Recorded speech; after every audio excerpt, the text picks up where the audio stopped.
Semua yang perlu kalian tahu soal berita bola hari ini ada di sini. Simak terus Soccermania. Kita mulai dari poin pertama. Kita mulai dari kabar membanggakan punggawa muda tanah air. Indonesia mencuri kemenangan 1-0 atas Cina di grup B Piala Asia U17 yang digelar di Stadion King Abdullah Sport City. Garuda Muda menang susah payah lewat gol Keanu Sanjaya di menit ke-87 di tengah dominasi tekanan tim asuhan Bin Eukisima. Kemenangan ini jadi sinyal menarik. Meski ditekan sepanjang laga, mereka tetap bisa meraih hasil maksimal. Tambahan 3 poin ini membuat Indonesia bersaing di papan atas grup B, tepat di belakang Jepang. Dari kemenangan tipis Indonesia, drama serupa terjadi di Arab. Al Hilal menang susah payah 2-1 atas Al Khalej di Prince Mohammed bin Fahd Stadium. Joshua King sempat membawa tuan rumah unggul pada menit ke-11 sebelum akhirnya Sered Milenkovic-Savic di menit ke-30 dan Sultan Mandas pada menit ke-79 membalikkan keadaan. Kemenangan ini sukses memangkas jarak Al Hilal dengan Al Nassr menjadi 2 poin saja, yang bikin duel puncak klasemen makin panas jelang pertemuan langsung kedua tim. Berkat hasil tadi, persaingan liga di sana makin bergejolak. Kemenangan terbaru Al Hilal bikin persaingan Liga Arab makin panas. Tim yang dihuni bintang seperti Karim Benzema, Malcolm, Ruben Neves, Theo Hernandez, dan Yasin Bonu kini sepenuhnya menentukan nasib sendiri. Pekan depan, mereka bakal langsung bentrok dengan Al Nassr milik Cristiano Ronaldo. Situasinya sederhana tapi brutal. Siapa yang menang bakal selangkah lagi menuju trofi. Ini bukan sekedar duel biasa, melainkan panggung penentu musim di mana tekanan, kualitas, dan mental benar-benar diuji habis. Bicara soal mental juara, Arsenal baru saja membuktikannya di Eropa. Arsenal mengunci kemenangan tipis 1-0 atas Atletico Madrid di semifinal Liga Champions yang digelar di Emirates Stadium. Laga berjalan sangat ketat, tapi Bukayo Saka di menit ke-45 jadi pembeda lewat 1 gol krusialnya. Hasil ini membuat The Gunners menang susah payah dengan agregat 2-1 dan membawa Arsenal melangkah ke final Liga Champions untuk kedua kalinya dalam sejarah klub. Penantian 20 tahun akhirnya selesai, sebuah momen yang mengubah status mereka dari penantang menjadi kandidat juara serius. Keberhasilan ke final ini sekaligus membawa Arsenal mengukir rekor. Arsenal lagi-lagi bikin musim ini terasa spesial. Kemenangan demi kemenangan terus dikumpulkan sampai akhirnya mereka menyamai rekor klub dengan total 41 kemenangan dalam satu musim. Angka yang terakhir muncul di era 1970-1971. Bedanya, kali ini diraih sambil melaju ke final Liga Champions. Data dari Squawka memperjelas betapa konsistennya performa tim ini sepanjang musim. Kalau ritme ini bertahan, bukan cuma rekor yang disamai, bisa saja mereka menulis ulang sejarah baru. Selain rekor internal, pencapaian raksasa Spanyol pun berhasil dilampaui. Arsenal lagi-lagi bikin cerita spesial di Liga Champions musim ini. Tanpa satupun kekalahan, mereka melaju dengan ritme yang stabil dan penuh kontrol. Data performa menunjukkan 11 kemenangan dan 3 hasil imbang, jadi bukti betapa konsistennya tim ini di fase awal sampai semifinal. Catatan itu otomatis melewati rekor Real Madrid musim 2023-2024 yang berhenti di 10 kemenangan dan 3 seri. Bukan sekedar angka, ini gambaran tim yang tahu kapan harus menekan atau bertahan tanpa memberi celah sedikit pun. Ketangguhan Arsenal ini tak lepas dari peran kiper mereka.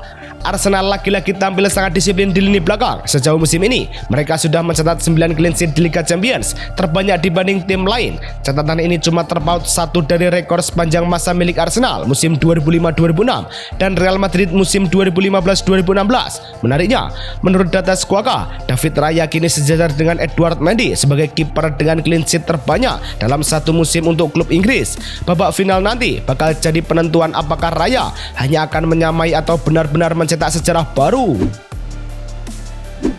Kontras dengan Arsenal, kekalahan ini jadi mimpi buruk Simeone. Musim ini terasa sangat berat buat Diego Simeone. Catatan tandang ke Inggris jadi cerminan, di mana 5 laga terakhir selalu berakhir kalah, mulai dari lawan Manchester City, Liverpool, Arsenal, sampai Tottenham Hotspur. Kekalahan dari Arsenal di semifinal Liga Champions ini makin menutup jalan mereka. Di dalam negeri, Atletico Madrid juga gagal di Copa del Rey usai ditaklukkan Real Sociedad. Sementara di La Liga, mereka tertinggal jauh dari Barcelona. Benar-benar musim tanpa pijakan yang jelas bagi Simeone. Kegagalan kolektif ini juga harus ditelan pahit oleh Griezmann. Mimpi indah itu pelan-pelan padam bagi Antoine Griezmann yang berharap menutup kisahnya di Atletico Madrid dengan trofi. Sayangnya, final Copa del Rey lepas dan Liga Champions pun berhenti di semifinal. Malam di Emirates jadi potret paling jujur di mana wajahnya tak bisa menyembunyikan rasa hampa. Padahal dengan 120 penampilan, 45 gol dan 20 assist, angkanya sudah bicara banyak soal kualitasnya. Namun satu hal yang tak pernah datang, trofi Liga Champions. Ia pergi sebagai legenda meski akhir ceritanya tak sesuai harapan. Saat bintang mulai pergi, ada pelatih yang memilih bertahan. Nama Francesco Farioli sempat masuk radar Chelsea, tapi arahnya belum berubah. Pelatih muda ini justru siap lanjut membangun proyek di FC Porto. Laporan Nicolas Kira menyebut pendekatan dari Inggris memang ada, bahkan dari satu klub lain. Namun, responnya jelas, ia tetap di Portugal. Presiden Andre Villas-Boas juga melihat Farioli sebagai bagian penting rencana jangka panjang. Apalagi, kontraknya masih aman sampai 2028 dengan klausul pelepasan senilai 20 juta euro. Di bawah asuhan Farioli, Porto baru saja meresmikan pemain baru. Langkah FC Porto akhirnya dipastikan dengan mengunci transfer permanen Jakub Kiwior dari Arsenal. Setelah masa pinjaman dinilai meyakinkan, opsi pembelian langsung resmi diaktifkan. Nilainya mencapai 17 juta euro dengan tambahan bonus yang bisa menyentuh 5 juta euro tergantung performa. Kiwior diikat kontrak sampai 2030, lengkap dengan klausul rilis sebesar 70 juta euro. Menariknya, Arsenal masih memegang potensi 2 juta euro dari penjualan berikutnya. Detail yang juga disampaikan lewat rilis resmi klub Portugal tersebut. Tak hanya di Portugal, bursa transfer Italia juga mulai memanas. Pergerakan Juventus mulai terasa serius dalam memburu Alisson Becker. Laporan Ben Jacobs menyebut negosiasi personal bukan hambatan. Bahkan ada keyakinan kiper Liverpool itu terbuka untuk pindah. Situasi berubah karena peluang finansial Juventus ikut bergantung pada tiket UEFA Champions League. Tim asuhan Luciano Spalletti kini masih rawan disalip AS Roma di klasemen. Di sisi lain, Liverpool belum berniat melepas meski sudah punya Giorgi Mamardashvili sebagai opsi jangka panjang. Jika Juventus mencari kiper, Dortmund fokus membentengi lini pertahanan. Pergerakan Borussia Dortmund di bursa transfer mulai terasa jelas. Klub Jerman itu kabarnya sudah sepakat dengan RB Salzburg untuk memboyong Jeremy Gadow, bek 19 tahun yang lagi naik daun. Nilainya disebut-sebut tembus 20 juta euro plus bonus menurut laporan Florian Plettenberg. Musim ini, Gadow bukan sekedar pelengkap. 33 laga dan lebih dari 2.700 menit bermain. Jadi buktinya, tinggal tes medis dan tanda tangan. Maka Dortmund resmi punya tembok baru untuk masa depan. Berpindah ke Roma, ada kabar terbaru soal masa depan Dybala. Paulo Dybala tampaknya belum ingin buru-buru angkat kaki dari Roma. Dalam laporan Nicolas Kira, penyerang Argentina itu merasa nyaman di ibu kota Italia dan terbuka melanjutkan perjalanannya setidaknya 1 musim lagi. Di sisi lain, manajemen klub mulai menyusun rencana kontrak baru hingga 2027, tapi dengan penyesuaian gaji yang cukup signifikan. Situasinya belum final karena kontraknya akan habis pada musim panas ini. Selain Dybala, nasib striker Napoli juga bergantung pada klasmen. Masa depan Rasmus Højlund di Napoli ternyata belum sepenuhnya aman. Laporan dari Manchester Evening News menyebut opsi pembelian baru aktif kalau Napoli lolos ke UEFA Champions League musim depan. Artinya, klub harus siap keluar sekitar 44 juta euro ke Manchester United. Situasinya cukup menjanjikan karena Napoli sekarang duduk di posisi 2 Serie A dengan 70 poin. Di lapangan, kontribusinya sangat terasa lewat 14 gol dan 6 assist dari 41 laga. Tinggal selangkah lagi untuk mengubah statusnya jadi permanen. Masih di Italia, negosiasi kontrak Vlahovic justru menemui jalan buntu. Juventus sudah 5 kali duduk bareng kubu Dusan Vlahovic, tapi ujungnya belum juga jelas. Menurut La Gazzetta dello Sport, Vlahovic bersedia memangkas gaji dari 12 juta euro jadi sekitar 7 juta euro per musim demi kontrak baru jangka pendek. Masalahnya bukan lagi angka gaji, tapi permintaan tambahan seperti komisi agen dan bonus tanda tangan justru jadi ganjalan. Juventus memilih menahan diri, membuat negosiasi ini menggantung tepat saat bursa musim panas makin dekat. Saat Juve masih tertahan, AC Milan justru mulai tancap gas. Perburuan gelandang mulai memanas setelah AC Milan diam-diam mengincar Ismail Kone, motor tengah Sassuolo yang punya klausul rilis 35 juta euro sampai akhir Juli. Ketertarikan ini bukan sekedar rumor, Direktur Iglitare bahkan sudah mengakui ketertarikan klub. Menurut Fabrizio Romano, klub Italia dan Inggris lain ikut memantau. Milan bisa bergerak sebelum Piala Dunia 2026, tapi ada resiko kalau Kone tampil menonjol bareng Kanada, harganya bisa langsung melonjak. Di balik sibuknya transfer pemain, ada perpisahan haru di Sociedad. Kisah panjang Real Sociedad bersama Aritz Elizondo akhirnya sampai di ujung. Klub memastikan kontraknya tak diperpanjang setelah habis 30 Juni. Keputusan yang diumumkan Kamis sore, bek berusia 32 tahun itu bukan sekedar pemain. Ia tumbuh dari akademi hingga jadi kapten dan mengabdi selama 11 musim di tim utama. Ironisnya, keinginannya pensiun di satu klub seperti yang pernah ia sampaikan ke Marca tidak terwujud. San Sebastian kehilangan sosok penopang ruang ganti dan lini belakang. Tak hanya pemain, kursi kepelatihan Villarreal pun punya wajah baru. Villarreal sudah menentukan arah baru begitu musim ini berakhir. Inigo Perez jadi pilihan utama untuk menggantikan Marcelino setelah mampu meyakinkan keluarga Roy dan CEO Fernando Roy Negrales lewat karakter serta etos kerjanya.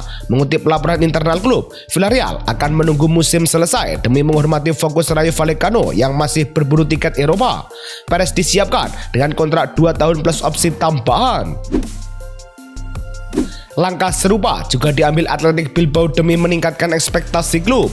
Athletic Bilbao akhirnya menentukan arah baru dengan resmi menunjuk Edin Terzic sebagai pelatih untuk 2 musim ke depan. Kontraknya berjalan sampai Juni 2028. Seperti disampaikan lewat pernyataan resmi klub, ia bakal mulai diperkenalkan setelah musim ini rampung saat 4 laga penutup masih menunggu. Terzic datang menggantikan Ernesto Valverde yang akan pergi dengan rekam jejak membawa Dortmund juara DFB Pokal 2021. Bilbao kini memasuki fase baru. Di saat klub lain berganti pelatih, Madrid fokus pertahankan bintang. Situasinya memang lagi tidak ideal, tapi Kylian Mbappé dipastikan tetap di Real Madrid musim depan. Laporan Fabrizio Romano menegaskan tak ada rencana berpisah meski hubungan sempat memanas. Kritik muncul setelah perjalanannya ke Italia saat pemulihan cedera, ditambah isu kontribusi bertahan dan suasana ruang ganti. Namun, Madrid masih melihatnya sebagai pusat proyek baru. Dengan rencana perombakan skuad dan pelatih anyar, Mbappé diposisikan untuk memulai ulang dan membalik momentum. Kembalinya Mbappé ke performa terbaik mungkin bakal ditangani pelatih lama. Rumor kembalinya Jose Mourinho ke Real Madrid makin terasa nyata. Hubungannya dengan Florentino Perez belum benar-benar selesai sejak periode 2010 sampai 2013. Lewat perantara Jorge Mendes, nama Mourinho sengaja terus dilempar ke publik seperti dikabarkan ESPN. Di sisi lain, situasi tim di bawah Alvaro Arbeloa mulai goyah. Tanpa trofi besar 2 musim terakhir, Madrid butuh figur tegas dan Mourinho dinilai siap menjawab itu. Apalagi klausul kontraknya di Benfica membuka jalan keluar lebih cepat. Namun, rencana besar Madrid harus terganggu kabar cedera pemainnya. Ferland Mendy kembali dihantam masalah fisik. Bek kiri Real Madrid itu harus naik meja operasi setelah mengalami cedera otot saat lawan Espanyol. Kali ini yang bermasalah adalah tendon rectus femoris di kaki kanan, area yang sama seperti sebelumnya. Dalam laporan yang beredar, ini jadi operasi keduanya dalam setahun lebih. Ia dijadwalkan ke Finlandia ditangani dokter yang juga menangani Militao. Absennya diprediksi 4-5 bulan, yang bikin rencana jual di musim panas ikut terganggu. Berbeda dengan Mendy, Ipswich justru sukses mengamankan pemainnya. Ipswich Town akhirnya mengambil langkah tegas dengan mempermanenkan Cedric Kipre dari Reims setelah tampil konsisten sebagai pemain pinjaman. Klub mengumumkan transfer ini lewat situs resmi mereka, sementara data Transfermarkt menyebut nilainya sekitar 4,5 juta euro. Selain itu, Ipswich juga mengikat Chuba Akpom secara permanen. Tak lama setelah promosi bareng Coventry City, opsi beli Akpom diaktifkan dari Ajax. Musim lalu, ia mencetak 2 gol dari total 31 laga. Nasib mujur Ipswich berbanding terbalik dengan kondisi finansial Chelsea. Situasi mulai terasa nyata di ruang ganti Chelsea. Kekalahan 1-3 dari Nottingham Forest bikin posisi mereka tercecer di papan tengah dan makin jauh dari tiket Liga Champions. Ada konsekuensi langsung ke kantong pemain, di mana laporan The Sun menyebut kontrak mereka punya klausul pemotongan gaji hingga 30-40 ribu pound sterling per pekan. Jika gagal finish 5 besar dalam setahun, nilainya bisa menyentuh 2 juta pound sterling per pemain dan klub berpotensi kehilangan pemasukan sekitar 100 juta pound sterling. Di tengah krisis ini, muncul rumor panas soal kursi kepelatihan. Nama Xavi Hernandez sempat dikaitkan dengan Chelsea, tapi arah ceritanya belum ke sana. Menurut Fabrizio Romano, belum ada kontak atau negosiasi antara kedua pihak, sehingga rumor dari media Inggris masih sebatas spekulasi. Saat ini, Chelsea fokus menyusun daftar kandidat lain, sementara Xavi tetap membuka peluang melatih di Premier League. Situasinya masih sangat cair dan bukan mustahil bisa berubah dengan cepat. Sementara Chelsea mencari pelatih, Inter Milan sedang berburu pemain. Lampu hijau sudah dinyalakan bagi Curtis Jones yang membuka pintu lebar untuk gabung ke Inter Milan. Fabrizio Romano menyebut gelandang Liverpool itu tertarik dengan proyek Nerazzurri sejak Januari lalu, meski saat itu klub masih menahannya di Anfield. Kini situasinya berubah karena kontrak tinggal setahun lagi dan Jones siap menjajal ketatnya Serie A. Masalahnya sekarang tinggal satu, yakni Liverpool yang memegang kendali penuh soal harga transfernya. Kita tutup dengan klarifikasi dari manajemen Manchester United. Isu soal Matheus Cunha yang bakal diistirahatkan di akhir musim langsung ditepis Manchester United. Laporan media Brasil sempat menyebut ada kesepakatan dengan federasi agar Cunha fokus pemulihan jelang Piala Dunia. Namun Manchester Evening News menyebut pihak klub justru terkejut mendengar kabar itu. Hal ini masuk akal karena peran Cunha sangat krusial lewat 9 gol dan 4 assist dari 31 laga. Di bawah Michael Carrick, ia jadi bagian penting MU dalam mengejar posisi 3 besar. Itu saja informasi yang bisa saya bagikan hari ini. Terima kasih atas dukungannya Soccermania. Sampai bertemu di video besok pagi.